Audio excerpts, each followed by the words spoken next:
Вы перестанете бояться смерти после этого видео, потому что смерти, которую вы представляете, не существует. Что если атомы, которые во мне, когда-то были частью другого человека? А что если уход из жизни — это не конец, это просто перевоплощение с помощью атомов? И я начала копать информацию. Я нашла то, от чего до сих пор не могу успокоиться.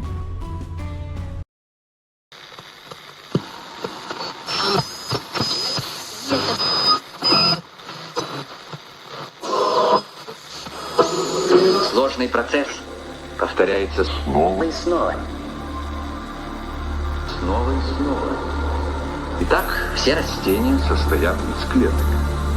Клетки отличаются по размерам, форме, окраске пластид и клеточный сок. Смотрите, в клетках происходит движение. Вода испарилась. Цитоплазма сжалась в комочек. Движение остановилось. Клетки набрали. Цитоплазма набухла.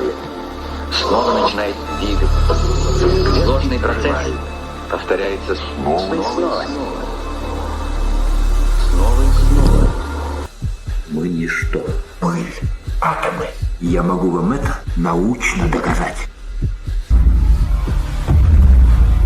Всем салют, с вами я, гений ютуба Смесь. Почему же я решила снять этот видеоролик, спросите вы меня, да? Да не просто так, а с того, что я задумалась, из чего же сделаны вокруг предметы. К примеру, возьмем хлеб. С чего же он сделан? Вы скажете, ну это ж просто, что за глупости?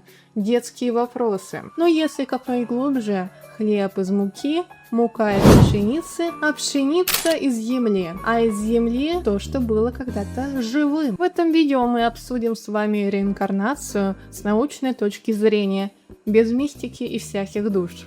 Пошли? Начнем с того, что мы и то, что нас окружает, это всего лишь кучу атомов. Звучит не очень, да? Давайте посмотрим, из чего именно окружает. Наше тело на 65% состоит из кислорода. 18% это углерод, 10% это водород и 3% это азот. И еще чуть-чуть кальция, фосфора, калия, серы, натрия и магния. И это все элементы из таблицы Менделеева. Те самые элементы, из которых состоит Земля, воздух, звезды. И вот когда человек умирает, эти атомы никуда не деваются. Они не исчезают просто так. Вот это вот все уходит в землю, в воздух и в воду. В этом смысле мы не особенные какие-то существа. Мы просто временная форма, в которой сложились атомы. Но есть закон, который работает миллиарды лет. Это закон массы. Повторюсь, атомы не исчезают, атомы не пропадают. Они просто переходят из одной формы в другую.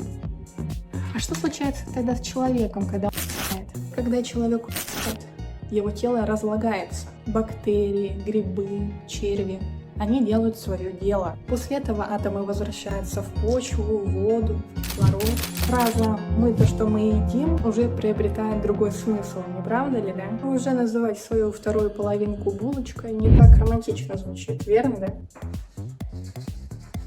И атомы углерода, которые были в человеке, могут стать частью травы. Корова съест траву, а эту корову съест уже другой человек. Это называется круговорот веществ в природе. 5 класс. Круговорот веществ в природе – это как большое колесо фортуны. Существует много вариантов, куда могут пойти эти атомы. Кстати, про мой выпуск с испарением воды я вам говорила, что мы также пьем и мочу разных существ, и животных, и людей. Мы переработанные, конечно, в обычный стакан воды, и мы столько выпиваем. Не только мочу. Я рекомендую посмотреть тот эксперимент после этого видео. Если не смотрели, конечно. В одном кусочке хлеба примерно 6 сепстиллионов атомов. Чтобы вы понимали, это число больше, чем звезд во Вселенной. Тех, кто жил до нас, и тех, кого мы не знаем. Это физика, закон сохранения. он работает всегда. И это не какая-то там магия, эзотерика. В этом видео никакой эзотерики мы не обсуждаем, никаких духов и тому подобное. Мы пытаемся объяснить все научно. Моя теория основана на науке, на атомах. Мне кажется, ключевой смысл в них. Я не опровергаю эзотерику и тому подобное, если вы так считаете, если вы верите в это. Если вы верите в это, верите, но в этом видео я пытаюсь научно объяснить. И я все-таки скептик, пытаюсь как-то найти логическое объяснение. Все то, что я вам рассказываю, это физика, закон сохранения. И она всегда работает. В интернете набирает популярность кот Харитон, который знает свою прошлую жизнь. Год назад у меня мой любимый кот. Котик, сейчас. Котик, сейчас. Страшно, котик. Ты опять хочешь стать человеком, но уже добрым? Да, И у тебя было тяжелое детство? да, Скажи, над тобой издевались в прошлой жизни? да. Харитон, скажи, любишь ли ты себя? Нет, Харитон, ты сейчас счастлив? нет, нет, нет.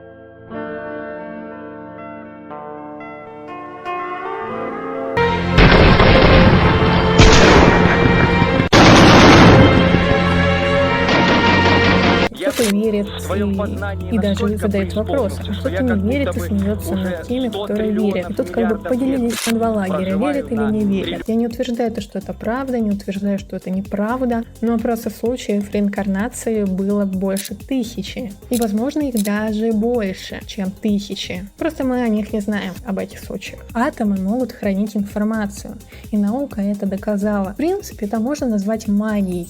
Типа магия атомов. В нашей жизни они индивидуальны и уникальны по-своему. А какой круговорот веществ существует? Сколько их вообще вариантов? Круговорот веществ может быть вообще разным. Например, человек мог реинкарнироваться в котенку. Что ты ему дал? Ну ты же сказала виски-то, я дам виски. Какое виски? Я тебе сказала вискас! Вискас! В бобра, в белку, в волка. Например, человек, землян, дерево. Потом это превратился в стол из дерева. Потом его сожгли. То есть это огонь, земля. Потом это все ушло в траву. Животное съело эту траву. Затем это животное съел человек. Ну все, поохотился там на кабана. Человек. Это одна цепочка. А их может быть миллиард.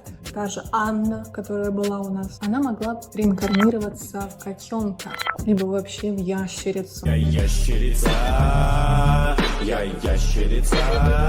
Скорее всего, сейчас может прозвучать грубо, но я не могу об этом не сказать. Атомы погибшего человека или животного могут попасть в кал. Человек говно. Допустим, человек съел хлеб, организм взял полезное, остальное вышло наружу. Но на этом путь не заканчивается. Это остальное потом превращается в органические удобрения. Да, это наука, а не шутка. Затем эти удобрения попадают на поля, они кормят растения, затем появляется пшеница, овощи, фрукты. Вот эту пшеницу возьмем, из новой пшеницы уже делают хлеб. И новый человек его ест. И это замкнутый круг. Ничего не исчезает, все просто перерабатывается. Так что если задуматься, мы едим то, что когда-то уже было переработано. И это не противно, если осознавать, что это круговорот жизней. Миллиард жизней. Сансара. И вот таким способом человек может превратиться хоть в мотылька или в котенка. И это все благодаря атомам, которые хранят в себе информацию. Представьте девушку.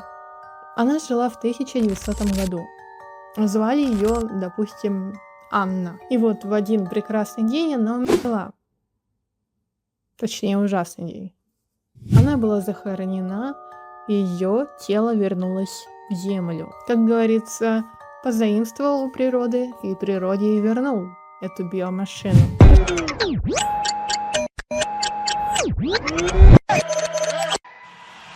Прошли годы, десятилетия. Ее атомы, углерод из ее волос, фосфор из ее костей, кальций из ее зубов разошлись по почве. И вот они попали в пшеницу, из пшеницы смололи в муку, а из муки испекли хлеб. Этот хлеб съел мужчина в 2026 году. Назовем его Стасом. То есть в этой цепочке была Анна, затем земля, после пшеница, а после пшеницы хлеб. Ну, и затем съел мужчина в 26 году. Я считаю, это самая счастливая цепочка, которая могла бы быть, потому что вариантов куча, больше сотни, больше миллиона, что могло бы произойти. В какую цепочку бы она попала. И вот, допустим, она в этой цепочке, и мужчина съел этот хлеб с ее атомами. Вот тут начинается самое интересное. Атомы Анны попали в его кровь, а через 72 дня попали в его сперматозоиды. Потому что сперматозоиды — это не отдельный стройматериал. Они строятся из того, что едят мужчины, из тех атомов, которые входят в их организм. И вот через 72 дня этот мужчина решил оплодотворить свою женщину. И родился новый человечек. Назовем его Макс. И в этом новом человеке есть атомы Анны. Из ее костей, из ее зубов, из ее сердца. И здесь многие спросят. Значит, Анна переродилась? Это ее реинкарнация?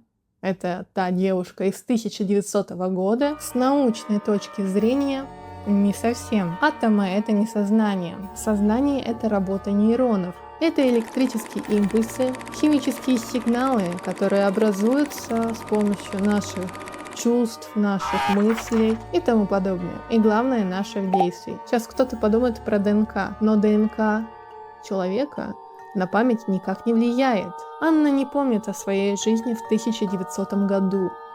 Она не помнит себя в Максе. Макс не осознает, что у него когда-то была прошлая жизнь, какие-то воспоминания. Они отсутствуют. Он чувствует себя новым человеком в этом мире. Где я? Где я заспавнился? Где я нахожусь? Где я?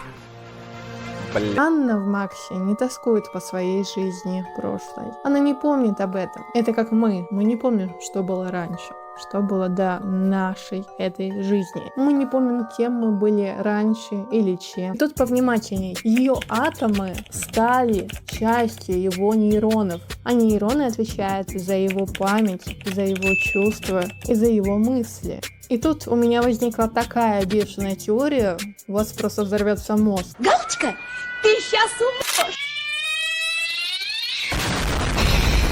Не в буквальном смысле. Я, копаясь в этой теме, задалась вопросом.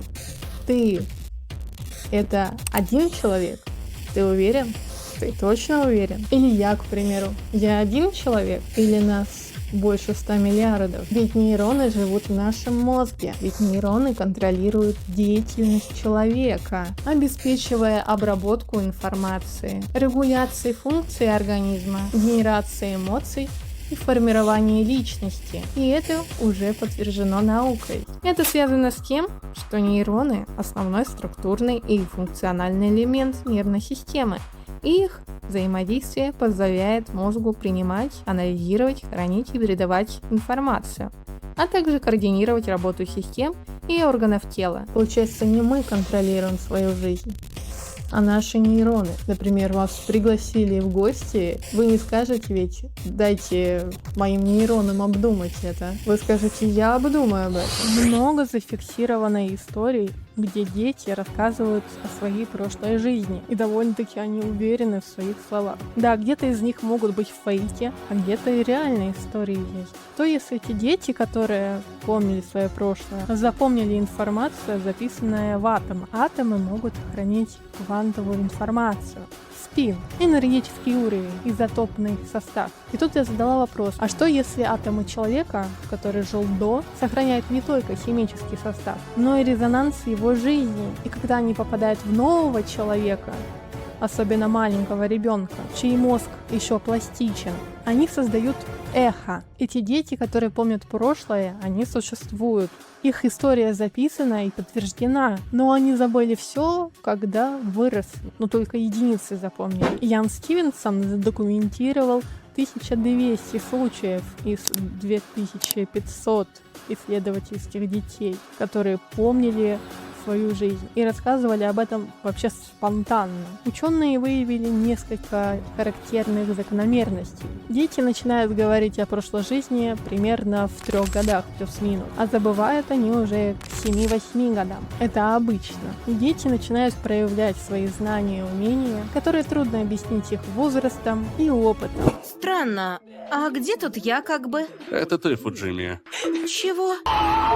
Основные подробности прошлой жизни рассказов ребенка со временем не изменятся. И часто воспоминания, связанные с неестественной смертью. У меня по этому поводу тоже есть теория. Возможно, травмы в память атомов впечатываются сильнее, чем просто спокойный уход из жизни. Я думаю, вы знаете, как стресс влияет вообще на организм, как он уничтожает его, и как он прямо сильно впечатывается прямо в память. В атомы прямо впечатывается вот эта травма, какая-то насильственная, да, была, насильственный случай, и вот ребенок это вспоминает, потому что для него это триггер. Мне кажется, логично. Не знаю.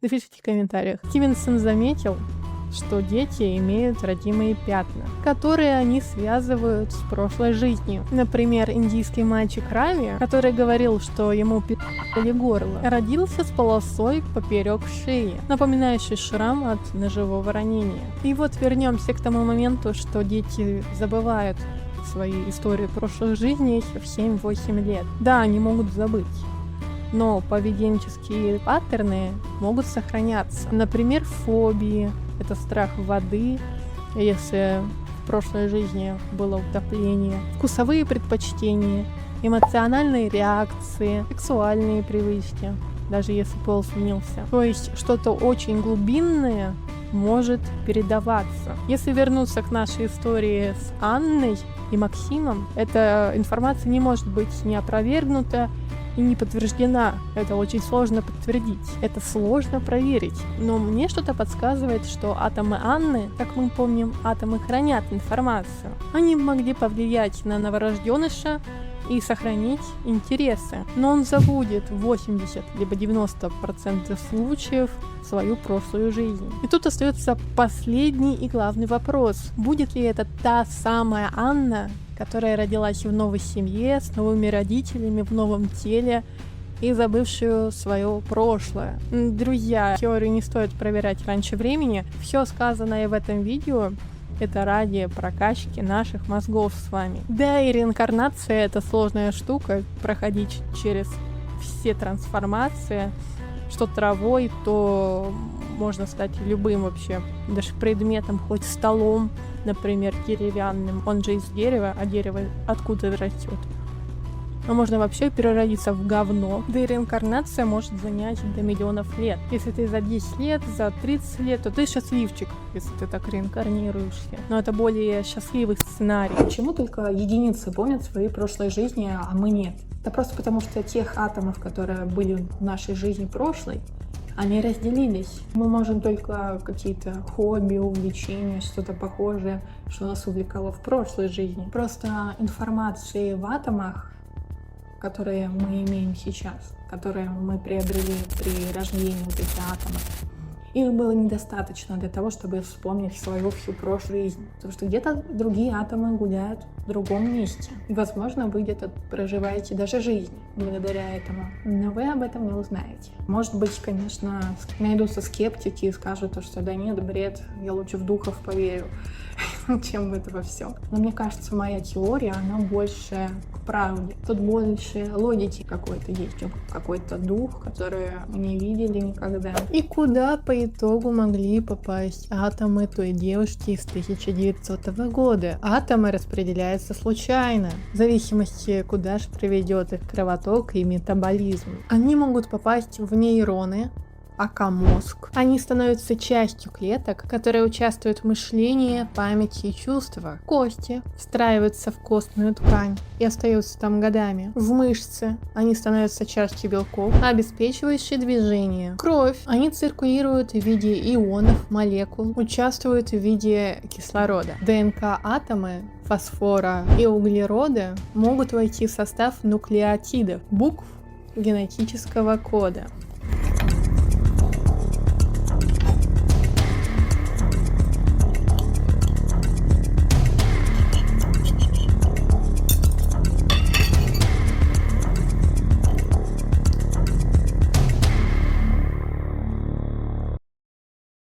Друзья, если вам нравится то, что я делаю, и вы хотите помочь каналу расти, а времена нынче тяжелые, ну и к тому же у меня есть грандиозные идеи на уровне мистера Биста, буду очень благодарна за поддержку. Возможности задонатить есть в крипте, в любой валюте, сколько сможете. Все средства идут на продвижение, новое оборудование, ну и, конечно, печенюшки с соком, без которых мой творческий процесс просто встанет.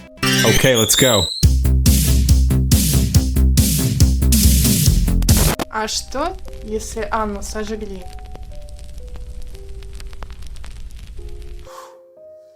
Кремация – это огонь. При 800 тысяч градусах все органическое превращается в газ. Углерод, водород и азот уходят в атмосферу. Они становятся облаками, дождем, ветром. А фосфор, кальций и калий остаются в прахе. Их обычно закапывают на поле, либо развеивают над полем. Через год примерно растет трава на этом месте.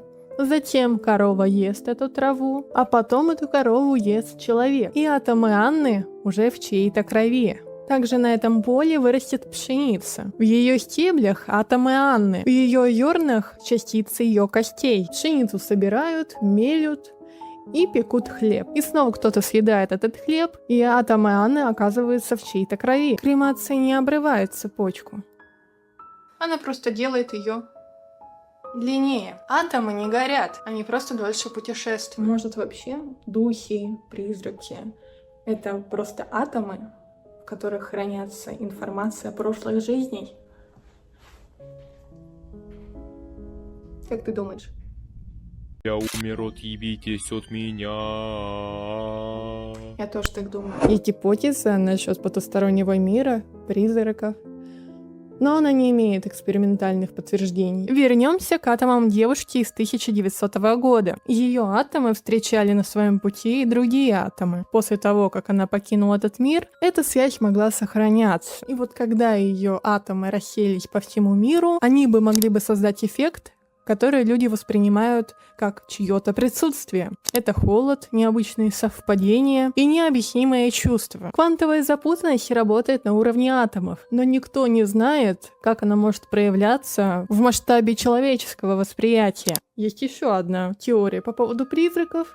Это то, что атомы хранят информацию. И, соответственно, это работает как эхо. То, что я сейчас вам рассказываю, может быть, это и есть на просторах интернета. Но я лично не находила такого. Я сама разбиралась с помощью физики, химии, биологии. Если вы решите распространить эту теорию, то укажите источник. It's me. Обязательно напишите в комментариях, что вы об этом думаете, об этой всей теории. Также подпишись на мой канал и поставь лайк под этим видео. И, конечно, в ТГ-канал подпишись. Я объясняю там все мистическое научными словами. Я ж скептик все-таки. Вам кажется, что это мелочь, но на самом деле вы делаете много. И особенно тем, что вам интересен мой контент. Это что нас окружает, тот же стол, тот же шкаф. Он состоит из атомов. Все состоит из атомов. Я состою из атомов. Это удивительно, то, что мы видим вообще картинку. А глаза, зрение дорисовывает образы. 30%, что ли, зрение настоящее видит. Так что идем дальше. Так ты остаешься. Храни, береги знания. Я умер, отъебитесь от меня. Блядь. Ой-ой-ой-ой. А здесь там запись.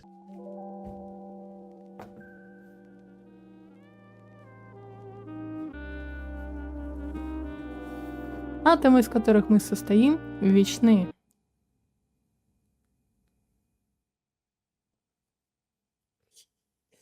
В глаз попал. Как так через очки хлеб на меня напал? Каждый кусочек хлеба, который мы едим, это связь с прошлым. То, что мы едим, тем, что дышим, это когда-то были люди, когда-то мои атомы станут частью другого человека. Я бы хотела знать, что я не один в этом мире. То, что все намного сложнее, все намного глубже. Так что ешьте хлеб, пейте воду, дышите воздухом. И помните, что вы не одни. В вас живут миллиарды бактерий и нейронов, которые каждый день помогают вам жить. Вам помогают и вас защищают. Посмейте что сказать, то, что вы одни, и то, что вы никому не нужны. все намного сложнее. Мы — продолжение истории, которой миллиарды лет. Ничто не исчезает. Все становится чем-то другим. Вы красавчики, если досмотрели до этого момента, прямо от души. Для вас бонус. Я немного расскажу свой опыт реинкарнации, если так можно сказать. Я расскажу немного из своей жизни. Это будет лично, но мне кажется, это что-то связано с реинкарнацией. Уж очень странная хрень. Теперь думайте сами, как вы считаете, возможно ли вот эта реинкарнация? Свою версию с научной точки зрения рассказываю. Почему с научной точки зрения никто не объяснит, не попытается? Все всегда здесь эзотерика какая-то, мистика. И вот, мы здесь с вами на этом видео. Может, где-то есть такая информация, но я, по крайней мере, не встречала такую информацию в интернете. Я ее искала, но я так и не нашла. Поэтому, может быть, я буду первооткрывателем в этом. Не знаю. Атомы существуют, но мы их не видим. Они записывают информацию, они перерождаются во что-то другое, они попадают в тело человека. Может быть, я через год уже не буду собой, может быть, я уже буду другим человеком. Потому что некоторые фотографии, которые были сделаны, например, 5 лет назад, я смотрю на себя и думаю, что это совершенно другой человек. Потому что в организме все обновляется, вот это, атомы обновляются. Ты становишься, другой версией. И давайте же выпьем этот стакан воды, переработанной круговоротом веществ в природе. Как официально, да? Выпьем за жизнь. Почему вкус металла? Я только бутылку открыла. Это бутылка из детского питания, то есть для детей вода. Детям не повезло, конечно, такую воду пить. Я вскипячу. Всем спасибо за просмотр. Увидимся в следующем видео. И всем пока-пока.